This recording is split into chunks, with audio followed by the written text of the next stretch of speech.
ಈ 100 ಕವಿತೆಗಳನ್ನು ಓದುವಾಗ ಈ ಕಾವ್ಯದ ಕುರಿತು ಕೆಲವು ಮಾತುಗಳನ್ನು ಹೇಳಿದೆ. ಆಮೇಲೆ ಇದನ್ನು ಸಂಪಾದನೆ ಮಾಡಿದವರು ಶ್ರೀ ಪ್ರಭಾಕರ್ ಖೇಡದವರು. ಈ ಶ್ರಮಪಟ್ಟು ಸಿದ್ಧಪಡಿಸಿದಂತಾಗಿ ಸಂಪಾದನಾ ಕೃತಿ ಕವನ ಸಂಕಲನ ಹಂಡೆ ಹನುಮಪ್ಪ ನಾಯಕರ ಕುರಿತಾಗಿ ಅಭಿಮಾನಿಗಳು ಸುಮಾರು 100 ಜನರು, ಅದರಲ್ಲಿ ಮೂರು ಕವಿತೆಗಳ ಒಬ್ಬರವೇ ಇವೆ. ಇವೆಲ್ಲವನ್ನು ಸೇರಿ ವಜೀರ್ ಕುಲತಿಲಕ ಎನ್ನುವಂಥ ಶೀರ್ಷಿಕೆ ಅಡಿಯಲ್ಲಿ ವಜೀರ್ ನಾಡಿಗೆಯದು ರೀತಿಯಲ್ಲಿ ಆಗಲಿ.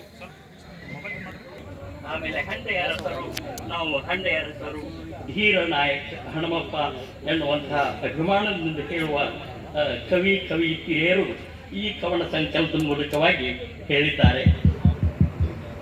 ಹಾಗೆಯೇ ಇಲ್ಲಿ ಒಟ್ಟು ಬರ್ತಕ್ಕಂತಹ ಸಾಹಸಿಗ ಹನುಮಪ್ಪ ನಾಯಕನ ತ್ವಕ್ಕ ಚಿತ್ರಣವನ್ನು ಈ ಎಲ್ಲ ಕವಿತೆಗಳ ಮೂಲಕವಾಗಿ 100 ಕವಿಯತ್ರಿಯರು ವ್ಯಕ್ತಪಡಿಸಿದ್ದಾರೆ.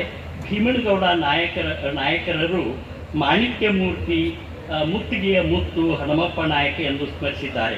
ಹಾಗೆಯೇ ಬಳ್ಳಾರಿ ಕೋಟೆಯ ಬಹದ್ದೂರ್ ಎಂಬುದು ಭೀಮಾ ನಾಯಕರ ಒಂದು ಕವನ ಸುಂದರವಾಗಿದೆ.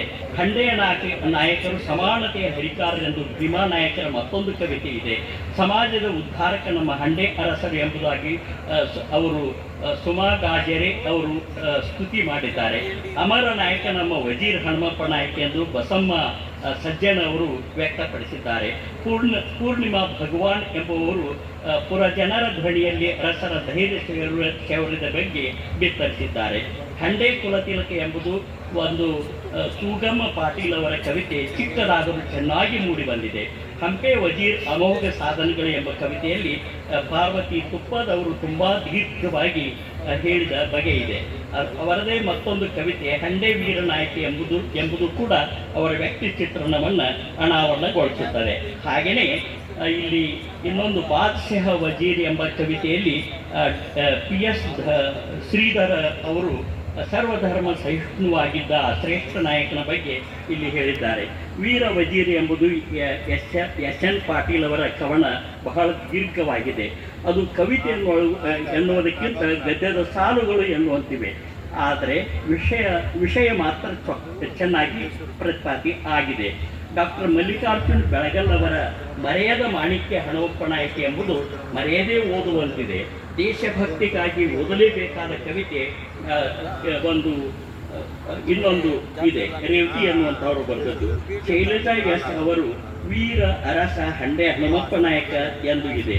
ಹೀಗೆ ರಣಧೀರ, ಇತಿಹಾಸ ಪುರುಷ, ಪ್ರಜಾಪ್ರಭುತ್ವದ ಆದರ್ಶ ನಾಯಕ, ಆಮೇಲೆ ಸೇವಾ ಧುರಂಧರು, ಪೂರ್ವ ಜನಾಂಗ ಪ್ರಿಯರು, ಹಾಗೆ ಕೆಚ್ಚರಿಯ ಬಂಟರು, ಐತಿಹಾಸಿಕ ವೀರ, ಹೀಗೆ ಮುಂತಾಗಿ ಹನುಮಪ್ಪ ನಾಯಕರ ಕುರಿತು ಅವರು ಶ್ರೀನಿವಾಸ್ ದೇಸಾಯಿ ಅವರು ಮುತ್ತಗಿಯ ಮುತ್ತು ಎಂಬುದಾಗಿ ರಚಿಸಿದ್ದಾರೆ. ಪೂರ್ಣಿಮಾ ರಾಜೇಶ್ ಅವರು ಹನುಮಪ್ಪ ನಾಯಕರ ದೇವಕತ್ತ ಎಂಬ ಕವಿತೆಯಲ್ಲಿ ರಚಿಸಿದ್ದಾರೆ. ಹೀಗೆ ಇಷ್ಟು 100 ಕವಿತೆಗಳನ್ನು ಬಹಳ ಚೆನ್ನಾಗಿ ಇಲ್ಲಿ ಎಲ್ಲ ಕವಿಯತ್ರಿಯರು ನಿರೂಪಿಸಿದ್ದಾರೆ ಎನ್ನುವಂಥ ಮಾತು ಹೇಳಿ 100 ಕವಿತೆಗಳನ್ನು ಸಂಗ್ರಹಿಸಿ ಸಂಪಾದಿಸಿ ಪ್ರಕಟಿಸಿರುವ ಕಾರ್ಯ ಖೇಡದವರದು ಶ್ಲಾಘನೀಯವಾದ್ದು. 2025ರ ಕಾಲಘಟ್ಟದಲ್ಲಿ ಇದೊಂದು ಅಪರೂಪದ ಕವನ ಸಂಕಲನವಾಗಿದೆ.